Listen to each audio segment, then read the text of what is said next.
आज हम देखेंगे भारत दुर्दशा का पहला अंक देखेंगे। उसके बाद फिर निज भाषा उन्नति है, ये पूरी कविता 10 पंक्ति का 10 छंद का हम देखेंगे। इसमें जो भारत दुर्दशा है, भारत दुर्दशा को 6 अंकों में विभाजित किया गया है। तो इसमें पहला अंक है, इतनी ही कविताएं हैं उसमें, तो उसको हम देखेंगे। तो पहला है, रोवहूँ सब मिली भारत भाई, हाँ हाँ भारत दुर्दशा न देखी जाई। सबके पहली जय ही ईश्वर धन बल दीनो, सबके पहले जय ही सभ्य विधाता कीनो। सबके पहले जो रूप रंग रस भीनो, सबके पहले विद्या फल जिन गही लखाई। हाँ हाँ भारत दुर्दशा न देखी जाई। तो ये जो प्रस्तुत जो शब्दार्थ है, आबहू मतलब आओ, भीनो मतलब होता है सख्त या भीगा हुआ, और लखाई मतलब दिखाई। तो ये जो भारत दुर्दशा पंक्ति है, इसके रचयिता भारतेंदु हरिश्चंद्र है। इसका जो लेखन कार्य है वो 1875 ईस्वी में हुआ था। भारत दुर्दशा नाटक में ये संकलित है। भारत पर अंग्रेजों का शिकंजा कसता जा रहा था। अंग्रेजी शोषण के कारण भारत की स्थिति बहुत ही खराब हो गई थी। ऐसी परिस्थिति में भारत दुर्दशा नाटक एवं उसके संकलित भारत दुर्दशा शीर्षक कविता इस समय लिखी गई। इस कविता का उद्देश्य भारत को दीनहीन स्थिति व उसके कारणों की पड़ताल करना एवं उसके भव्य अतीत को दिखलाकर वर्तमान स्थिति से उभरने के लिए जागृत करने का काम इसमें प्रयास किया गया है। तो ये थोड़ा सा संदर्भ कहाँ से लिया गया है, तो भारतेंदु हरिश्चंद्र के द्वारा लिखा गया भारत दुर्दशा नाटक से लिया गया है। इस काव्य पंक्ति के माध्यम से भारतेंदु जी ने देश की दुर्दशा के कारुणिक रूप से चित्रण किया है। भारतवासियों के मन में सोए राष्ट्र प्रेम को जगाने का प्रयास किया है। तो इसका व्याख्या देख लेते हैं। रोवहूँ सब मिली भारत भाई, हाँ हाँ भारत दुर्दशा न देखी जाए। कवि कहते हैं कि भारत के भाइयों, आओ सब मिलकर रो, अब हमारे प्यारे देश की दुर्दशा नहीं देखी जा सकती। इस देश की सर्वप्रथम विधाता ने बलवान धनवान बनाया और सर्वप्रथम सभ्यता का वरदान दिया। सबके पहले जो ही ईश्वर धन बल दीनो, सबके पहले जय ही सभ्य विधाता कीनो। इस देश को सबसे पहले धनवान बलवान बनाया था भगवान ने, उसके बाद फिर इसको सभ्यता भी दिया था। यही देश सबसे पहले रूप रस रंग में भीगा, अर्थात कला संपन्न विधाताओं को प्राप्त कर अपने को ज्ञान संपन्न बनाया। लेकिन दुखी है कि वही देश आज इतना पिछड़ गया है कि वह चलने लायक नहीं है। सबके पहले जे ही सभ्य विधाता कीनो, सबके पहले जो रूप रंग रस भीनो। सबसे पहले इसी विधाता ने क्या दिया था, सभ्यता दिया था इस भारत देश को। सबके पहले रूप रंग रस, ये सब जो है किसने दिया था, सबसे पहले दिया था, और ज्ञान से संपन्न बनाया था। लेकिन यही जो है, सबके पहले विद्या फल जिन गही लखाई, और सबसे पहले विद्या भी ज्ञान भी इसको प्रदान किया था। आज वही भारत जो है, वही संपन्न भारत कहा जा सकता है कि उसकी भारत दुर्दशा हो गई है। इसकी दुर्दशा यहाँ पर देखी जा सकती है, और इस स्थिति को देख करके आपको रोना चाहिए। संक्षेप में कवि कहते हैं कि जो देश सभ्यता कला कौशल में वैभव से अग्रणी था, वो उसकी आज क्या हो गई है, गुलामी के कारण दुर्दशा हो गई है, और उसी दुर्दशा से निकलने का प्रयास हमको करना चाहिए। ये ऐसा ही सब पंक्ति में बता रहे हैं, उस दुर्दशा का चित्रण किया जा रहा है। आगे हैं, जह भय साक्य हरिश्चंद्रु नहुष जयाति, जह राम युधिष्ठिर वासुदेव सरियाति। जह भीम करण अर्जुन की छटा दिखाती, तह रही मूढ़ता कलह अविद्या राती। अब जह देखहूँ तह दुख ही दिखाई, हाँ हाँ भारत दुर्दशा न देखी जाई। तो यहाँ पर भारतेंदु हरिश्चंद्र जी कहते हैं कि इस देश में साक्यवंशी बुद्ध, दानी हरिश्चंद्र, नहुषयाति, राम, युधिष्ठिर, वासुदेव, कृष्ण, सरियाति जैसे प्रसिद्ध सम्राट हुए हैं। यहाँ भीम, कर्ण, अर्जुन जैसे पराक्रमी योद्धा हुए हैं। इन लोगों के कारण देश में सुशासन, सुख और वैभव प्रकाशित रहा है। उसी देश में क्या हो गया है, तह रही मूढ़ता कलह अविद्या राति। उसी देश में पराधीनता के कारण मूर्खता और कलह की अविद्या के अंधकार कर दिया है। आज सर्वत्र दुख ही दुख छाया हुआ है। उपर्युक्त पंक्तियों के माध्यम से भारतेंदु हरिश्चंद्र जी यह बताने का प्रयास करते हैं कि अतीत में हम सुख समृद्धि के शिखर पर थे, विराजमान थे, जबकि आज दुख व पतन के गर्त पर हम आ गए हैं। इसी जो इसका कारण है वो गुलामी है। ये ऐसा जो है भारतेंदु हरिश्चंद्र जी इस पंक्ति के माध्यम से बता रहे हैं। आगे हैं जो लरी वैदिक जैन डुबाई पुस्तक सारी, करी कलह बुलाई जवन सैन पुनि भारी, तिन नासी बुद्धि बल विद्या धन बहुबारी, छाई अब आलस कुमति कलह अंधियारी, भय अंध पंगु सब दीनहीन बिल खाई, हाँ हाँ भारत दुर्दशा न देखी जाई। मतलब इस पंक्ति के माध्यम से भारत दुर्दशा कविता से ये तो उद्धृत है, ये संदर्भ में आ जाएगा, प्रसंग में आ जाएगा कि इस पंक्ति में बताया गया है कि प्राचीन काल में भारत लोगों ने धर्म के नाम पर लड़ाई की और द्वेषवश विदेशियों को आमंत्रण देकर बुलाया, उसी के परिणाम स्वरूप हम अंततः गुलाम हैं। आपको पता है पहले जो है जब हर्षवर्धन का सम्राट हुआ करता था तो एक रूपता थी, लेकिन बाद में स्थिति अस्थिर हुई, बार बार सत्ता संघर्ष हुआ, जिसके कारण से बाहरी आक्रमण को क्या मिला, मदद मिला और हमारी सत्ता जो है हमारे यहाँ से हमारे हाथ से छिन गई। इसमें है लरी वैदिक जैन डुबाई पुस्तक सारी, करी कलह बुलाई जवन सैन पुनि भारी। तो इस के माध्यम से कवि का मत है कि वैदिक मत को मानने वालों और जैन मत को मानने वालों ने आपस में लड़कर सारे ग्रंथों को नष्ट कर दिया। मतलब व्यर्थ का खींचातान में हमारे जो अच्छे जो ग्रंथ थे वो क्या हो गए, नष्ट हो गए। फिर आपसी कलह के कारण से यवनों की सेना को बुला लिया, उन यवनों ने इस देश में सब तहस नहस कर दिया। मतलब आपसी मारकाट और ग्रंथों को जलाने के कारण सारी विद्या नष्ट हो गई तथा धन लूट लिया गया। इसी तरह आपसी कलह के कारण यवनों द्वारा पदाक्रांत होने से बुद्धि, विद्या, धन, बल आदि सब नष्ट हो गए।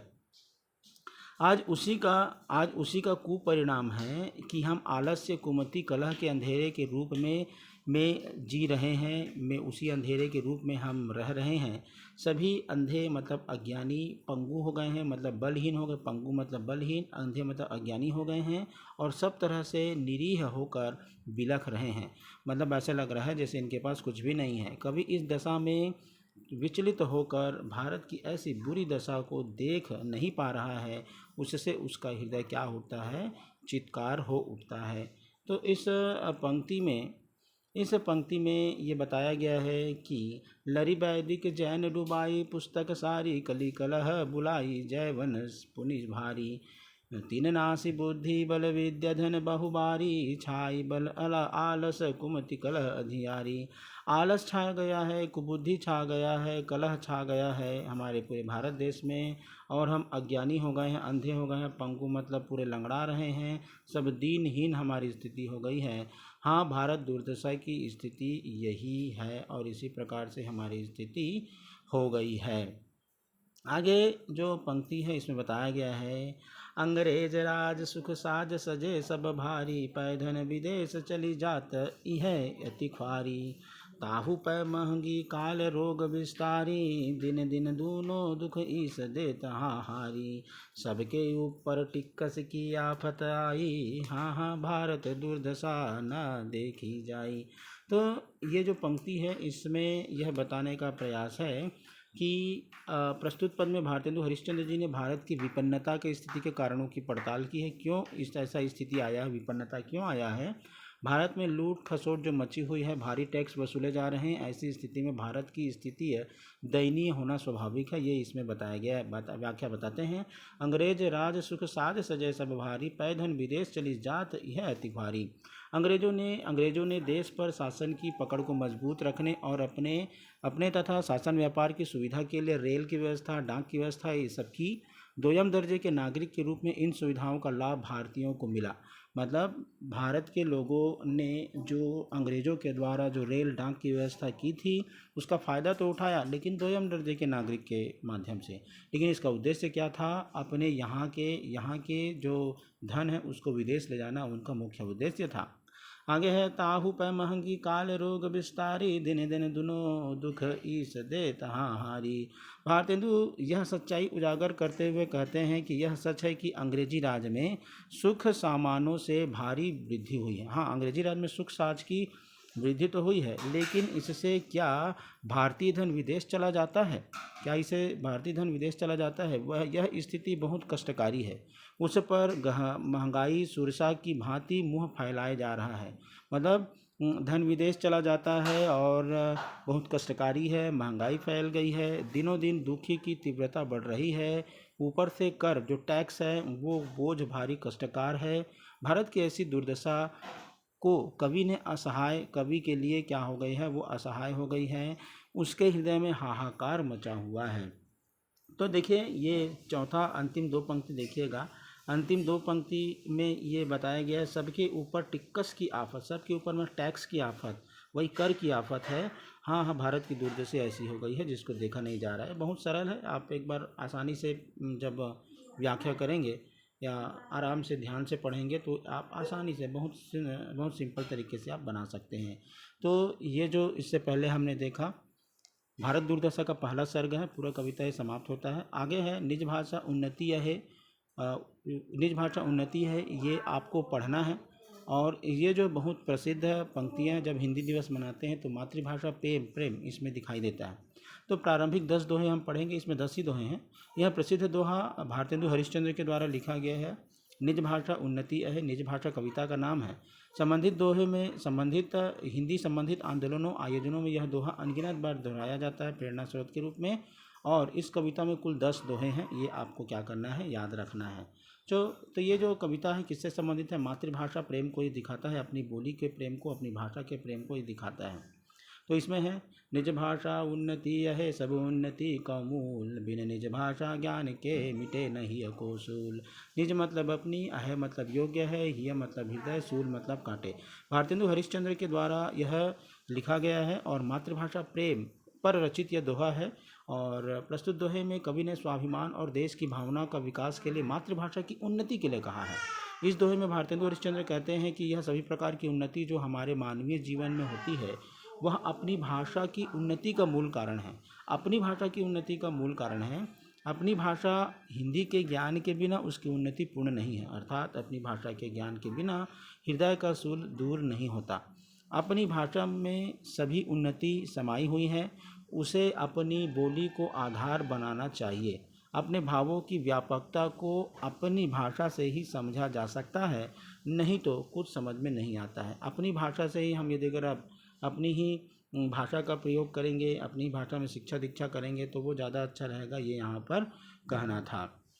आगे है दूसरा नंबर का जो दोहा है वो है अंग्रेजी पढ़ी के यद्यपि सब गुणी होत प्रवीण, पै निज भाषा ज्ञान बिन रहत हीन के हीन। ये कितनी अच्छी बात यहाँ पे बताई गई है कि अंग्रेजी पढ़ करके यद्यपि बताते हैं कि हिंदी के उत्थान के प्रति विचार है। भारतेंदु जी बताते हैं कि अंग्रेजी को पढ़कर तो सभी गुणों को प्राप्त कर सकते हैं। ठीक है, आप अंग्रेजी पढ़ लिए, अच्छा गुण प्राप्त कर लिए, उसे सम्मान तभी मिलता है जब वह अपनी भाषा का ज्ञान प्राप्त करता है। अपनी भाषा के ज्ञान के बिना उत्थान नहीं है, अर्थात अपनी भाषा के ज्ञान के बिना हीन का हीन ही रहता है। अर्थात जब तक वह दूसरों की बात को समझ कर कुछ नहीं कर पाता है, कहने का आशय है कि हिंदी बोलने वालों के बीच अंग्रेजी बोलने वाला अपना भाव व्यक्त नहीं कर सकता, है ना। कि मतलब अंग्रेजी पढ़ी के यद्यपि सब गुण होत प्रवीण, पैने निज भाषा ज्ञान के रहत हीन के हीन। यानी आपकी कितनी अच्छी बात है कि अंग्रेजी यदि अगर पढ़ लिया है तो सब गुण में प्रवीण हो जाएगा। ठीक है भाई, प्रवीण हो जाएगा, लेकिन फिर भी से अपने भाषा वाले ज्ञानियों के साथ, अपने भाषा वाले लोगों के बीच जब वो बैठेगा तो वो हीन का भावना का ही शिकार होगा। आगे है उन्नति पूरी है तभी जब घर उन्नति होय, निज शरीर उन्नति किए रहत मूढ़ सब कोय। मतलब तभी होय मतलब होती है, निज मतलब अपनी। कवि हिंदी को राष्ट्रभाषा बनाने हेतु प्रयासरत है। वह मनुष्य को राष्ट्र की उन्नति, राष्ट्र का गौरव हिंदी है, यह बताने का प्रयास कर रहे हैं। आगे बताते हैं, मनुष्य का विकास तभी संभव है जब वह पूरे घर को विकसित करे। मनुष्य का सर्वांगीण विकास तभी होता है जब पूरे परिवार का विकास होता है। बताया गया है कि उन्नति पूरी है तभी जब घर उन्नति होए, तब उन्नति तभी पूरी होगी जब संपूर्ण घर क्या होगा, पूरा परिवार विकसित होगा। कोई भी व्यक्ति शारीरिक रूप से कितनी भी शक्ति बना ले, अर्थात अपनी भाषा के प्रति अनुराग ना हो, तो वह मूर्ख ही कहलाता है। अपनी भाषा के प्रति मूर्ख रहेगा तभी अच्छा है, नहीं तो फिर वो क्या कहलाएगा, मूर्ख कहलाएगा। अपनी बुद्धि, आत्मा आदि को विकसित करना है। अपनी अपनी भाषा को से ही क्या होता है, वो अपनी बुद्धि, आत्मा आदि क्या होता है, विकसित होता है। आगे चौथा नंबर का है, निज भाषा उन्नति बिना कभू न होए सोए, लाख उपाय अनेक यो भले करे किन कोय। निज मतलब अपनी, सोए मतलब सोया रहता है। यहाँ भारतीय जी राष्ट्र का गौरव हिंदी के प्रचार प्रसार के लिए आह्वान कर रहे हैं। यहाँ मनुष्य अपनी भाषा के बिना किसी भी कार्य नहीं कर सकता।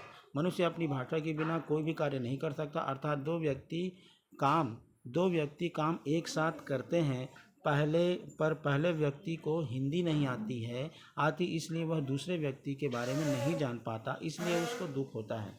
उसके मन की पीड़ा दूर तभी होगी जब उसे पूर्ण प्रतिष्ठा होगी। अपने विकास हेतु अपनी भाषा का ज्ञान होना आवश्यक है। अपनी भाषा का ज्ञान प्राप्त करके चरम सीमा तक पहुंचा जा सकता है। ये सिंपल सा बात है कि निज भाषा उन्नति बिना कभू न ह्योहे सोए, मतलब अपनी भाषा की उन्नति के बिना कोई व्यक्ति कैसे उच्चता पर, चरम पर प्राप्त कर सकता है। लाख उपाय अनेक हो, भर लाख ही उपाय कर ले, लेकिन वह पूरा अपने जो समृद्धि की सीमा है वहाँ तक नहीं पहुँच सकता। पांचवा है, एक भाषा एक जीवन एक मति सब घर के लोग, तबै बनत है सबन सो मिटत मूढ़ता सोग। एक मतलब एक, मति मतलब बुद्धि, मूढ़ता मतलब मूर्खता। कवि कहता है कि एकता के सूत्र में हम तब जब तक नहीं बन सकते जब तक हमारा एक लक्ष्य ना हो। बताया गया है कि जब एक भाषा, एक ही लक्ष्य, एक बुद्धि, एक दिशा में बहती है, एकता के सूत्र सबके लिए बनता है। मूर्खता का दर्द वह तभी समाप्त होता है जब उसे सामाजिक सम्मान मिलेगा। परिवार के उत्थान में परिवार का सहयोग जरूरी है। उसी प्रकार जब पूरे देश की एक भाषा होगी तभी राष्ट्र का क्या होगा, विकास होगा। एक भाषा एक जीवन एक मति सब घर के लोग, तबै बनत है सबन सौ मिटत मूढ़ता शोक। मतलब एक भाषा से ही जब घर के लोग बातचीत करेंगे, अपना विकास करेंगे, तब बनत है सबन सौ, सभी का क्या होगा, तभी उसमें सहयोग के साथ जब विकास होगा, अपनी भाषा का विकास होगा, तभी जो है मूढ़ता है मतलब अज्ञानता है वो क्या होगा, हटेगा। छठा नंबर देखते हैं, एक और अति लाभ यह या में प्रगट लखात, निज भाषा में कीजिए जो विद्या की बात। तेहि सुनी पावै लाभ सब बात सुने जो कोय, यह गुण भाषा और महे कभू नहीं होय। इसमें मातृभाषा की शिक्षा दिए जाने पर बल है। अपनी भाषा के ज्ञान को अपनाने में मुझे लाभ दिखाई देता है। कभी कहते हैं मनुष्य में असीम मात्रा में आत्मविश्वास हो जाता है। किसी भी विधा में बात करनी हो, अपनी भाषा में व्यवहार आना चाहिए। अपना कार्य अत्यंत सुंदर और सुखदायी होगा। अपने के बारे में सोचो, अपनी भाषा के बारे में व्यक्ति को सोचना चाहिए। जो आनंद, खुशी, समझ अपनी भाषा में आती है, वैसा आनंद, शांति प्राप्ति दूसरी भाषा में नहीं हो सकती। जब अपनी भाषा में हम बात करते हैं तो आनंद प्राप्त होता है। सच्चा आनंद प्राप्त करने के लिए हमें भाषा में ही बात करना हमको संतोष प्रदान होता है। मतलब अपनी भाषा में ही हमको बात करना चाहिए। यहाँ पे सिंपल से क्या लिखा है, और एक अति लाभ यह यो में प्रकट लखात, निज भाषा में कीजिए जो विद्या की बात। जो भी विद्या की बात है अपनी भाषा में करना चाहिए, तभी उसका लाभ सभी को मिलेगा। और यह गुण भाषा और महे कभू न किए होए, और वही जो है क्या होना चाहिए, हमको करना चाहिए, और उसी के माध्यम से मतलब अपनी मातृभाषा को इसमें प्रमोट किया गया है। आगे देखते हैं 7वां नंबर, विविध कला शिक्षा मित ज्ञान अनेक प्रकार सब देशन में लय कहूँ भाषा माही प्रचार। मतलब विविध मतलब अनेक देशन, मतलब देश की कवि ने प्रसार हेतु भारतवासियों को संदेश दिया है हिंदी के प्रसार के लिए। आप विश्व में ज्ञान शिक्षा सब अर्जित करें, उसे अपनी भाषा में प्रसारित करें, तो जन साधारण अर्थात उस भाषा को नहीं जानते वे उसको पढ़कर ज्ञान प्राप्त कर सकते हैं। भारतवासियों को ज्ञान प्राप्ति होगा तथा हिंदी का भक्त बनेगा। और जब वह हिंदी भक्त हो जाएगा तो राष्ट्रभाषा का भी क्या होगा, विकास होगा। विविध कला संगीत अमित ज्ञान अनेक प्रकार, मतलब सभी प्रकार के अलग अलग प्रकार के ज्ञान सभी भाषाओं में लीजिए आप, ऐसा कुछ नहीं है, लेकिन उसको ला करके सब देशन से लय कर हूँ, सब देशों से लेकर के आप अपने ही भाषा में उसका क्या कीजिए, प्रचार प्रसार कीजिए। भाषा माँ ही प्रचार, उसी भाषा में, मातृभाषा में आप क्या कीजिए, उसका प्रचार प्रसार कीजिए। उसके बाद 8 नंबर है धर्म युद्ध विद्या कला गीत काव्य और ज्ञान सबके समझन जोग है भाषा माही समान। इस दोहे में बताया गया है कि तथ्य पर प्रकाश डाला है कि सभी प्रकार के ज्ञान विज्ञान को अपनी भाषा में समझना और सीखना बहुत सरल है। जब कोई व्यक्ति अपनी ही भाषा में सीखता है तो उसके लिए वो सरल हो जाता है। भारतेंदु कहते हैं कि धर्म युद्ध विद्या कला गीत आदि काव्य आदि को जब अपनी ही भाषा में जब समझता है और उसको अपनी ही भाषा में जब समझेगा तो सुलभ हो जाता है और समझने में संभव होता है। तात्पर्य यह है कि हमें अपनी भाषा का अच्छी प्रकार से अध्ययन करना चाहिए और इसके माध्यम से समाज में ज्ञान का क्या करना चाहिए, प्रचार प्रसार करना चाहिए, ये बताया गया है। आगे है जो 90 नंबर का है, 10 और 11 दोहा इसमें मिलेगा। भारत में सब भिन्न अति ताहि सो उत्पात, विविध देश मत हूँ विविध भाषा विविध लखात, सब मिलता सो छाड़ी के दूजे और उपाय, उन्नति भाषा की करहूँ अहो भ्रातगण आए। अब यहाँ पर क्या कहा गया है, ताही मतलब उसी का, उत्पात मतलब झगड़ा, देश मतलब देश, तासु मतलब उसी प्रकार, छाड़ी मतलब छोड़कर। यहाँ प्रस्तुत दोहे में ये बताया गया है कि विभिन्न मतों और भाषाओं के लोगों से उत्पन्न बाधाओं का उल्लेख है इसमें। भारत में सब भिन्न भिन्न हैं, अर्थात यहाँ अनेक राज्य हैं, राज्यों की अलग अलग बोलियाँ हैं। यहाँ झगड़े का कारण है, यही जिसका झगड़े का कारण है क्योंकि लोग अपनी बोलियों का प्रसार करते हैं, उसको ही प्यार करते हैं, इसलिए हिंदी को राष्ट्रभाषा का वह सम्मान वह निष्ठा नहीं दिला पाए। अपनी बोली को छोड़कर राष्ट्रभाषा का प्रचार हमें क्या करना चाहिए। संपूर्ण भारतवासी अपनी बोली के प्रति प्रेम छोड़ करके अपनी जो मातृभाषा है, अलग अलग प्रकार की छोटी छोटी भाषाएं जो होती है उसके थोड़ा सा प्रेम को से परे जब आएंगे तो अपनी उन्नति के लिए अपनी आत्मा से हिंदी को अपनाकर हिंदी के लिए एकता के सूत्र में बंध जाएं, तब जब एकता के सूत्र में नहीं बंधेंगे तब तक विकास नहीं हो पाएगा।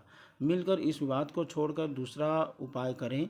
भाषा के प्रति उपाय जगाना होगा, अपना आत्मविश्वास, देश हित, सामाजिक विकास। मेरे भाइयों आओ, अब जब तक तुच्छ भावों को छोड़कर आगे नहीं बढ़ेंगे तब तक विकास नहीं होगा। बड़े लक्ष्य को प्राप्त करना हमारा लक्ष्य है, अर्थात हिंदी को अपनाने पर जोर देना होगा। यहाँ पर भारतेंदु हरिश्चंद्र जी ने हिंदी को अपनाने पर बल दिया है और उसी के माध्यम से जो भी अपनी क्षेत्रीय भाषा है, अपनी क्षेत्रीय भाषा तो रहेगा ही, लेकिन इसके हिंदी को ज़्यादा प्रेम दीजिए, ऐसा इनका कहना है। एक बार इसको पढ़ लेते हैं। भारत में सब भिन्न अति ताहि सो उत्पात, मतलब भारत में अलग अलग प्रकार की भाषा है, विविध भाषा है, विविध बोलियाँ हैं, सभी जो है इसी के लिए उत्पात करते हैं। विविध देश मत हो विविध भाषा विविध लखात, सभी अपनी ही भाषा को क्या देते हैं, महत्ता देते हैं। सब मिली तासो छोड़ के दूजे और उपाय, ये सब इसी अपनेपन को छोड़ करके थोड़ा अपने मन से ऊपर उठ करके सब क्या कीजिए, कोई दूसरा उपाय कीजिए। उन्नति भाषा की करहूँ अहो भ्रातगण आए, जीते पूरे भारत के भ्रातागण आप अपनी भाषा की उन्नति करिए, मतलब कोई एक भाषा जोड़ने के लिए होनी चाहिए और वो हिंदी है, और उसी का प्रयोग करके हम क्या कर सकते हैं, आगे बढ़ सकते हैं और राष्ट्र का विकास हो सकता है। तो धन्यवाद वीडियो देखने के लिए।